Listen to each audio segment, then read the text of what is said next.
Dragonbane. It's an excellent system, and as you know, I love it. But it's not without its flaws.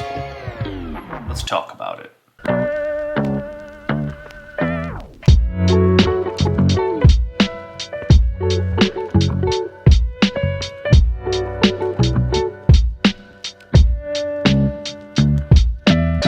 Welcome back, team. I am Sacred. This is the Sacred Art of Gaming, where we like to discuss tabletop role-playing games, and this year it's been a whole lot of Dragonbane. Spent a lot of time with the system, and I love it. I do. But I'd be lying. I would be lying if I said that this is the perfect system.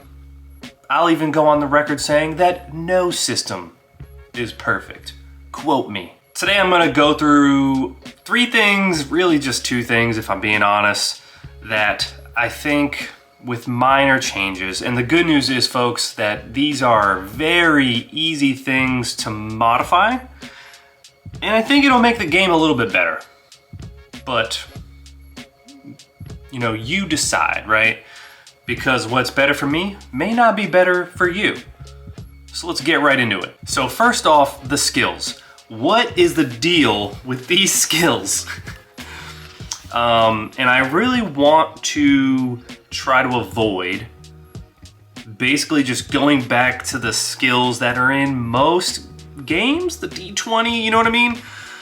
But there might be a reason that some of those skills are in there. Now let's take a look. We have our core skills here. And let me just say, wouldn't it be nice to have a list of all of them in one place? That would be, I guess there's not too many of them. But I think what's happening here is that it's a skill-based game. And in some instances, they are condensing. And in some instances, they are expanding. And it seems inconsistent, and it also can be a little confusing. Of course, you can always just make like an attribute roll to make that work. But here's like a few that kind of overlap a little bit for me. And I feel like if you have to like look up the skill multiple times, that's kind of annoying. And that tells me that that skill could be better. So beast lore, bushcraft, hunting and fishing, myths and legends. I constantly have to look those up, and I think the main issue, especially with beast lore and myths and legends, like where does beast lore end and where does myths and legends begin? So after you've looked it up many times, you can say, yes, myths and legends. That's more so referring to like stories, right? My mind constantly goes to, and I think it's because a lot of the characters that I've played, I'm thinking like monsters of myths and legends. So this, role for beast lore and monsters actually apply to that. Does that also apply to dragons? Because there are like different categories of monsters. So, beast lore kind of handles all of that, which feels a little weird. And then hunting and fishing, it's literally just for the act of hunting and fishing. So that is kind of straightforward in some degree, but there's skills in here that like don't get used very often, by me anyways. And this is one of them where it's like, is there another use I could have for this other than just literally hunting and fishing for a few more scraps of food? And then same thing with bushcraft, right? Bushcraft is really just survival. And I think for that one, it's just the word bushcraft just doesn't vibe with me. So they can be reworded, they can be expanded, they can be condensed. It's kind of what's up to you. And a part of that might be like what your background is too. So because of my background with Savage Worlds and then also D20 systems like 5e, it just does not jump out to me as what it is. The next grouping of things that I feel like there could be some confusion, you have bartering, bluffing, persuasion. And then you can kind of throw performance in there, but performance is another one that's kind of like self-explanatory, but because there have been games in the past that performance does more than just literally perform, it can kind of confuse things. But yeah, bartering and bluffing, like, do you need... I mean, I guess, but I feel like intimidation would have been a better option if you had to only have a certain amount of skills than bartering. I think it would have came up more, in my opinion. Whereas intimidation, anytime that I've had to do like intimidation in the game, I've really just rolled like my weapon or strength or brawling, for example, depending on the situation, right? And that's kind of unfortunate because, of course, you're going to look for stuff like that to roll. And then there are skills that are constantly used, which kind of tells me that, like, it would just feel so much better if it was more balanced. Say what you want about 5e, but the skill rolls are kind of somewhat balanced. I think Savage Worlds actually does an excellent job with it, but constantly using these. Awareness, sneaking, persuasion, and spot hidden. Those are always used with every character. And then of course your weapon skills and then your evade and parry. Those of course are going to be used a lot. But it would just be nice if it was just spread out a little bit more. In this game specifically, you could say that like bushcrafts is kind of also in that bucket. But I think because I'm always unsure as to like, oh, what is bushcraft? Well, bushcraft is really just survival because it's camping, cooking, staying warm. Is it also finding your way? Yeah, it's also finding your way. So I feel like you could almost like break that out into more stuff, especially with this game where it feels like that type of thing is a big part of the game. So the obvious fixes, you can kind of go in one direction or the other. I don't think you should do both unless it's just like whatever the focus of your game is, right? So let's say you have a very social game, maybe like very Game of Thrones. You could have more skills for things like diplomacy and intimidation, of course, and deception, and all these different ways to break out the ins and outs of dealing with people in something like Game of Thrones, where like loyalty could be a big part of it, how intimidating you are, how much power you have, how dangerous you might be to the people that you're dealing with, and the resources that you have at your disposal, those kinds of things. Whereas something that's a little bit more combat focused, obviously you're going to expand that, and then something that's more survival, which I think this game kind of goes into, a little Forbidden Lands-esque, that can be expanded as well, right? Because I mean, we're using awareness and sneaking all the time.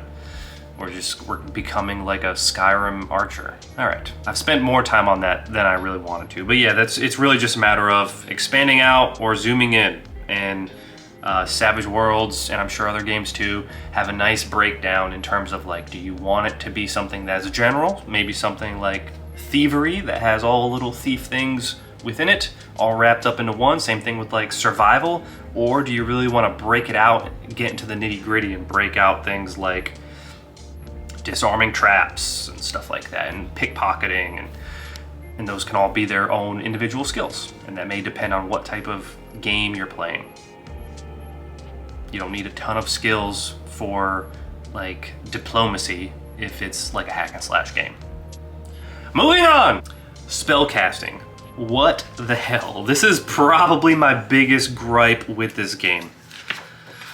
Oh man, I'm like, I don't know if I'd say angry, but I'm just sad. I'm a little sad every time I think about the magic in this game. So Sacred, what's the issue with the magic in the game? Because, you know, magic, it's not a high magic game, sure, but we want it to be fun too, right? So here are all of the obstacles that you have to be a spellcaster in this game. So, to cast a spell, first of all, you have to spend willpower points. Let's just call it mana, right? For simplicity's sake.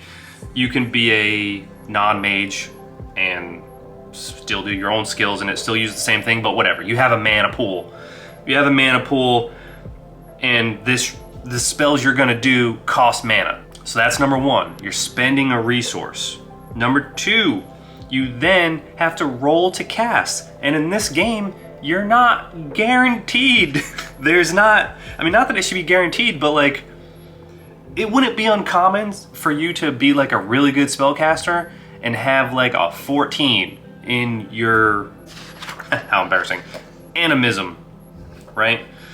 You can have a 14 in animism. That means that, you know, if there's 6 rolls on that D20 that you could potentially roll and miss it. And if you miss it, lucky you get to roll on the magical mishaps, unless you're, you know, just not using that. I think that's technically like a bonus roll, right? So there's that. But wait, it gets better. You also have your requirements, which, you know, we're probably used to this sort of thing by now. You need to say the words, do the gestures, maybe have a focus or ingredients, right? Okay, but wait, there's more, or less, I guess in this case. Magic and metal. Magic has metal has an anti-magical effect. You know, kind of like putting a Faraday cage around your router. That's what, that's essentially what armor, but not just armor, the weapons too. Metal weapons. Metal arrows with metal in them will also disrupt your magic. Why? Why did you do this to us? I don't know if there's a reason for like the source material. I'm not really super familiar with the, you know, Draknar something, where this came from. If that explains why that is, but I feel like it can hit the bricks. That is too much. Too many, it just makes spellcasting not fun, which is unfortunate. And if you do pass all of those amazing things, you get the honor of casting the spell Lightning Flash, where you get to do 2d6 damage to someone, and then if it hits them, it then does 2d4 damage to someone else who's like a few meters, 2 meters away, right? For comparison, let's compare. So I hear what you're saying, 2d6 and 2d4, that's pretty solid. And if you level up that spell, you can actually, like, you know, it can be, I think it goes up a level to like 3d6 or whatever. But if I have a Warhammer, a heavy Warhammer, which, don't get me wrong, sure, is two-handed, and you need 16 strength, but still, we're comparing a hammer to lightning. 2d10. 2d10 damage. A spear is 2d8. A lance is 2d10. A halberd is 2d8. A trident is 2d6. A battle axe is 2d8. A hand axe. You're telling me, the scimitar also 2d10. You're telling me that a hand axe and a lightning flash spell are the same. I can swing this hand axe all I want all day, doesn't burn any willpower. I think that is silly. I think that's silly, and this is how I think you can fix it.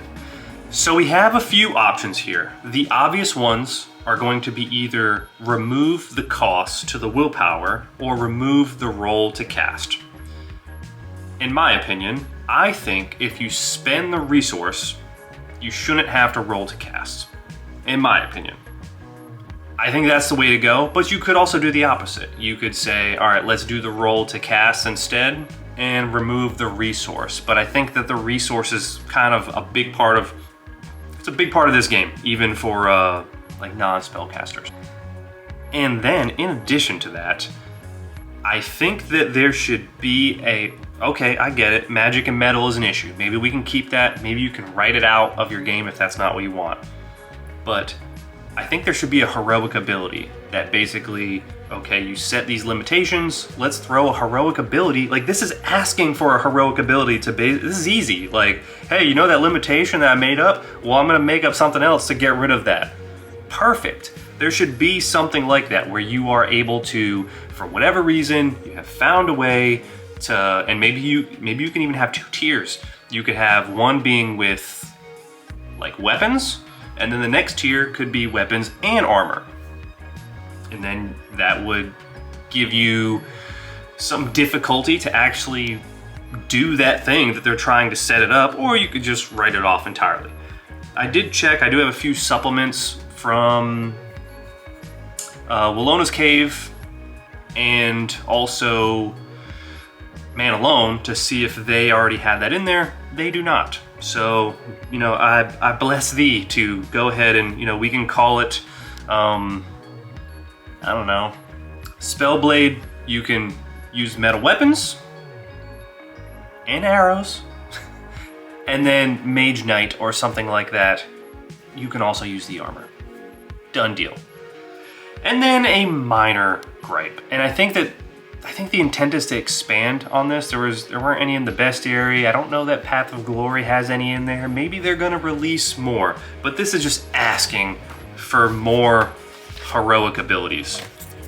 There's a good amount in here, but I mean, there's definitely been things that like I kind of assume would be there from other games that I've played, and they're just not. But similar to like what we did for Magic, I mean, we can write one up. Something that comes to mind is like, I don't think spears or staffs or anything that have reach are getting any kind of love. So what I would do is first I would take a look. Oh my god. Melee combat, because you do have these special attacks: find weak spot, topple, disarm, grapple. I don't see anything. You have your melee tactics. I'm not seeing anything that necessarily gives someone with range any type of benefit. So yeah, I mean, 2 very obvious examples that I don't believe exist in here. Yeah, I'm not seeing anything that's jumping out at me, but something that gives you a benefit for having some type of long weapon, like a staff or a spear or a lance, and being able to like keep them at a distance. I think that would be beneficial.